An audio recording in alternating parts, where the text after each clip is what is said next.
toujours welcome, le 6e live de la journée. On est en pleine forme, hein. Donc c'est au Quai de Grenelle, on est aux 3 Quai de Grenelle, c'est aujourd'hui et demain, c'est le salon audio-vidéo, le plus beau salon au monde, 300 marques, 90 stands, des gens incroyables. Donc je suis content de recevoir des gens incroyables. Et voici justement Maxime. Salut Maxime. Bonjour à tous. Oui, moi c'est Pépé, et donc si tu veux quelque part, ce qui est formidable, c'est que tu travailles pour Sony.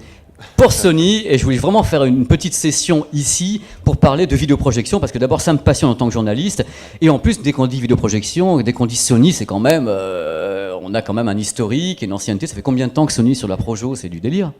Ça remonte aux années 70. J'étais pas né. Ouais, 70. C'est vrai qu'il y a un bel historique. On a un bel historique, et quand on repense au Tritube, au Projo Tri-LCD, le SXRD, voilà, qui est encore largement d'actualité. Alors explique ce que c'est que le SXRD, parce que les gens connaissent les vidéoprojecteurs. Il y a plusieurs types de vidéoprojecteurs. Ouais. Tu as du LCD, ouais. SXRD c'est... Donc le SXRD, bon, je ne vais pas faire les abréviations, mais en gros, c'est 3 matrices pour reproduire chacune des couleurs primaires, le rouge, le vert, le bleu. Et la différence sur une matrice SXRD par rapport à une matrice Tri-LCD, par exemple, qu'on pourrait retrouver sur des projecteurs de bureau, etc., c'est vraiment la finesse de la matrice, en fait.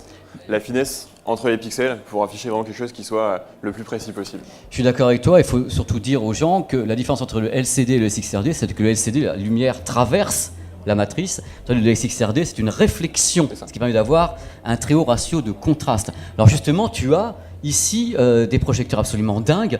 J'en ai vu un tourner tout à l'heure, qui m'a littéralement sidéré. Dans la pièce ici, c'est le modèle qui est au plafond. C'est quoi ce produit? D'où il tombe? Tu l'as sorti d'une salle de cinéma, ton machin? Ce qui est intéressant avec ces produits-là, c'est vrai qu'on les développe en fait sur la base de ce qui est fait sur nos projecteurs de digital cinéma. Alors explique, en fait, le digital cinéma, c'est ce qu'on trouve dans les salles de cinéma, donc c'est du 4K réel. C'est ça, c'est du 4K réel, donc natif. C'est ce qui compte pour nous, ça veut dire que sur chaque matrice Sony SXRD, on a l'ensemble des pixels qui sont effectivement reproduits. On n'est pas sur un système de wobulation, d'émulation. Wobulation, c'est quand une matrice, par exemple, on vous annonce un vidéoprojecteur qui est 4K ou Ultra HD. Oh, il est comme ça. Et tu regardes, la matrice ne l'est pas, c'est-à-dire qu'elle est Full HD. On fabrique les pixels par-dessus. Dans le cas de Sony, on ne les fabrique pas. C'est réellement la matrice qui est en 4096. Ce n'est pas une fabrication de pixels, ce qui explique la différence de prix. Parce que ton entrée de gamme, Maxime, quel est le tarif le moins cher pour ton projet 4K? En 4K natif, on est sur 4990, pour ne pas dire 5000. Voilà, c'est à 4990 €, tandis que, en effet, les matériels qui font de l'émulation commencent à 1000 €. 1000, 2000 €. Ouais, 1000, 2000 €, tu as un appareil qui va fabriquer de l'Ultra HD, tandis que toi, c'est du réel. C'est du réel. Et tu as combien de matériel en gamme, toi, en projection ici? Dans ta gamme en France? En 4K, on a au global, on a 6 projecteurs, tous différents. Ça s'étale, on parlait d'un produit à 25 000, ça va même jusqu'à 65 000 €. On produit vraiment on peut aller jusqu'à créer un cinéma privé, quoi, pour des particuliers. Et celui que tu montres ici sur ce salon qui est en hauteur, là, qui est une image absolument incroyable, vous avez dû mettre 3 ans à calibrer, c'est lequel qui est là? Alors c'est le VW870. C'est une nouveauté qu'on a annoncée sur l'IFA cette année. Là, la différence, non seulement on est sur du SXRD 4K, mais on est aussi sur une technologie laser. Ça veut dire qu'il n'y a plus de lampe. Et voilà, ça apporte encore du plus. Et maintenant, pour nous, c'est vraiment l'année de la maturité, aussi au niveau de l'HDR. On a une très belle maîtrise de l'HDR sur cette démo. Alors justement, l'HDR, on en parle, tout le monde en parle partout dans le monde entier, enfin les gens qui sont intéressés. Le HDR10, 10+, Dolby Vision, vos projecteurs sont quoi? Ils sont HDR10, HLG. D'accord. HLG, on explique ce que c'est. Le Hybrid Log Gamma, c'est pour les émissions télé en direct. C'est-à-dire que c'est pas pour les Blu-ray, c'est quand tu diffuses en direct en télé, tu as le Hybrid Log Gamma et c'est entre guillemets un truc aléatoire en temps réel. Mais c'est très bien que ce soit compatible. Dolby Vision, non, c'est pas... C'est à l'étude, tout comme le 10+. Et le HDR 10+, voilà, tu me le dis Maxime, ou avec tous ces standards de tous les côtés. Donc toi, les gens qui sont tes clients, c'est en même temps le secteur pro et certaines personnes du grand public qui ont les moyens de s'offrir ça et qui ont un matériel tout autour. Donc, mais est-ce que tu sens une poussée des ventes de projecteurs en France ou malgré tout, moi j'ai pas toujours les échos disant que ça se passe super bien pour le grand public? Tu as des choses à me dire là-dessus? Alors les produits qu'on présente ici sont vraiment essentiellement adressés au grand public. On a quelques clients. À 5 000 €, on est d'accord. On recommence la phrase, donc on recommence. Donc, non, je recommence. Maxime, moi, je veux dire, c'est bon. Donc, à 5 000 €, ce sont les produits grand public. Voilà, merci. Ça reste des produits. Ça reste des produits grand public, messieurs, dames. Mais tu as raison de le dire, c'est ton bas de gamme en même temps. Allez, vas-y, fais-moi plaisir. Non, ce que je veux dire, l'ensemble des ventes qu'on fait sur ces produits-là sont vraiment adressées à des gens qui se font des salles cinéma chez eux. J'ai bien compris. Voilà, ça, il n'y a pas de... Je suis content qu'ils puissent l'acheter. Même si c'est vrai, moi je travaille pour Sony Pro et on a des dérivés en fait, de ces produits-là qui vont s'adresser à des studios de production, pour la simulation, pour des planétariums. On a l'occasion d'ailleurs, ici à Paris, on a la chance d'avoir un planétarium qui est équipé par des projecteurs Sony en 8K.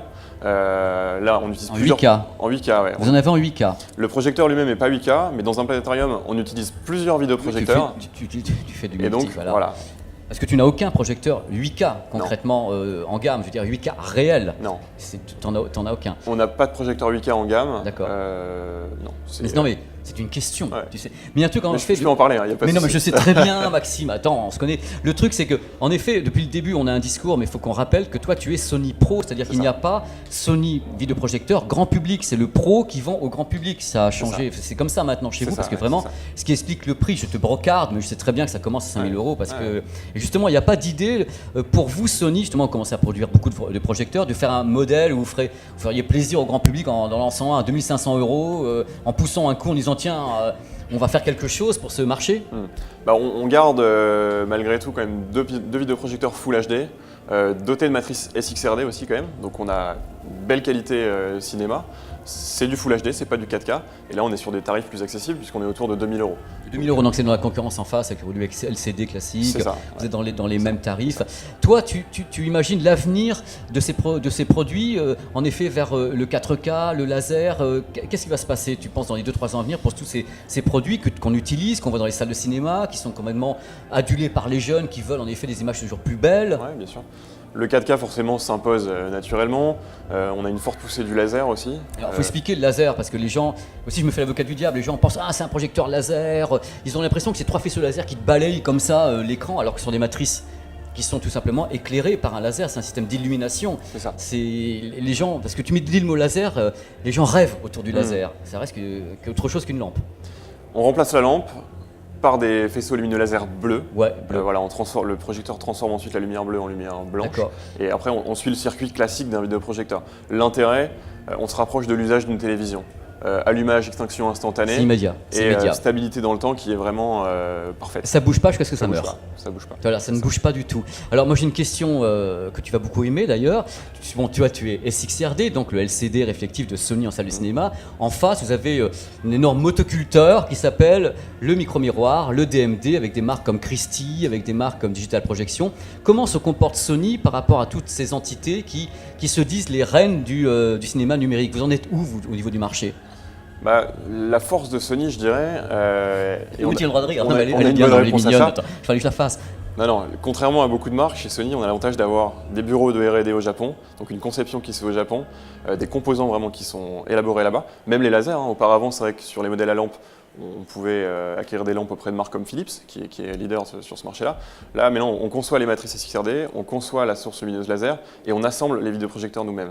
Sur des marques concurrentes telles que celles que tu as citées à l'instant, voilà, il y a sur du DLP, c'est Texas Instruments qui conçoit le DLP. Oui, c'est à 100%. Des marques comme Christie vont acheter des bouts de composants chez certains pour ensuite assembler. Le chipboard et directement ils le mettent dedans. La force de Sony, c'est de concevoir un produit de A à Z. Et ça, c'est vraiment... Oui, mais ça c'est l'idée maison. Tu dis, moi je suis Sony, je conçois de A à Z. Moi je te parle du marché où en effet tu vas dans la plupart des salles de cinéma, IMAX, c'est du Christie. Tu vas dans la plupart des salles de cinéma. Justement, quel est le moyen de promotion que vous avez, vous Sony, pour dire, bah nous on est Sony, le DLP est leader, qu'est-ce que vous mettez en avant? En effet, c'est ça, le fait que vous concevez vos projecteurs vous-même au Japon, que vous avez l'expérience, mais c'est très différent le SXRD et les micro-miroirs. Là on est très très pro là, mais en même temps c'est le secteur pro. Non, sur le cinéma, un axe de développement chez Sony, c'est le laser, encore une fois. Voilà, on commence ça parle à tout le monde, c'est clair. Voilà, on commence à avoir des vidéoprojecteurs de cinéma laser qui arrivent dans les salles. Jusque maintenant, ce qui est utilisé, c'est essentiellement des lampes au xénon, qui en plus d'un point de vue environnemental sont pas catastrophique. C'est catastrophique. Voilà, là on est sur un renouvellement des machines. Et Sony sur le laser a été pionnier. On a lancé les premiers produits laser dès 2011-2012 sur ISE, un gros salon de l'audio-vidéo. Et voilà, on décline petit à petit pour des projecteurs de bureau, le home cinéma et le digital cinéma maintenant. D'accord, l'avenir est carrément le laser chez vous, ça c'est à fond, c'est acté. Enfin, c'est bien pour la planète, en même temps ça évite la lampe qui est comme une catastrophe, le mercure et tout le tremblement, c'est pas possible. Donc tu peux rappeler la référence du gros produit qu'il faut que les gens aillent voir ou qui va être mis en vente? C'est le VPL VW 870 ES. Franchement, Maxime, je te remercie beaucoup. Là, je t'ai pas mal titillé, mais enfin, il y avait des choses à dire sur ce marché du cinéma numérique, des projecteurs, parce que c'est un marché qui bouge beaucoup. Et Sony est certes connu parce que vous avez Sony Pictures, Sony Entertainment, mais en face, il y a qu'il y a beaucoup de concurrents qui sont là et qui ont les dents dehors et qui se lient justement avec telle ou telle marque. Il n'y a pas quelque chose avec IMAX qui est prévu chez toi aux États-Unis? Il y a effectivement eu un accord aux États-Unis et au Canada. Cet accord n'a pas été mis en place, pour le moment en tout cas, en Europe. Voilà, et l'accord aux États-Unis et au Canada, il est basé sur quoi? Si tu peux en parler, si tu ne veux pas en parler, tu n'en parles pas. Je comprends les embargos dans mon métier, tu comprends. C'est pas forcément, étant donné que c'est pas développé en Europe, c'est pas mis en place en Europe, j'ai pas forcément envie. Voilà, non mais c'est pas grave, dans tous les cas, le stand est joli, les produits sont juste à tomber par terre, ça coûte cher, mais c'est secteur pro. Donc voilà, c'est de la belle image. Je te remercie Maxime d'être venu me voir ici. Merci à toi. Et j'encourage donc les gens à aller voir ton stand, qui a certainement le projecteur le mieux réglé de ce salon. Je dis pas ça pour les autres de côté, mais il est très très bien réglé. Effectivement, on a eu une calibration ISF qui a été faite. Oui, les autres aussi, mais ils n'ont pas dû appuyer sur les mêmes boutons que toi, mais ils l'ont eu. Tout le monde a la calibration ISF, ce qui est une calibration professionnelle, et quelquefois les résultats sont très différents. Et toi, c'est vrai, c'est un naturel absolument incroyable. Et une chose importante que je vais évoquer simplement. Cette émission est terminée.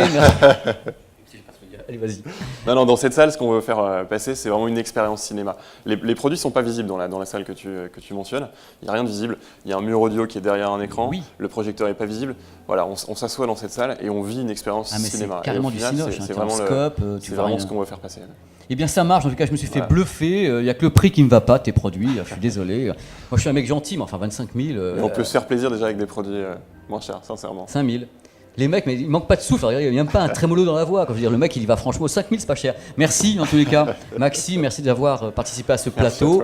Et je te reparlerai bientôt parce que franchement, il y a vraiment des beaux produits chez toi et que je rêve sincèrement de pouvoir en parler plus d'ailleurs ici ou sur ma chaîne YouTube.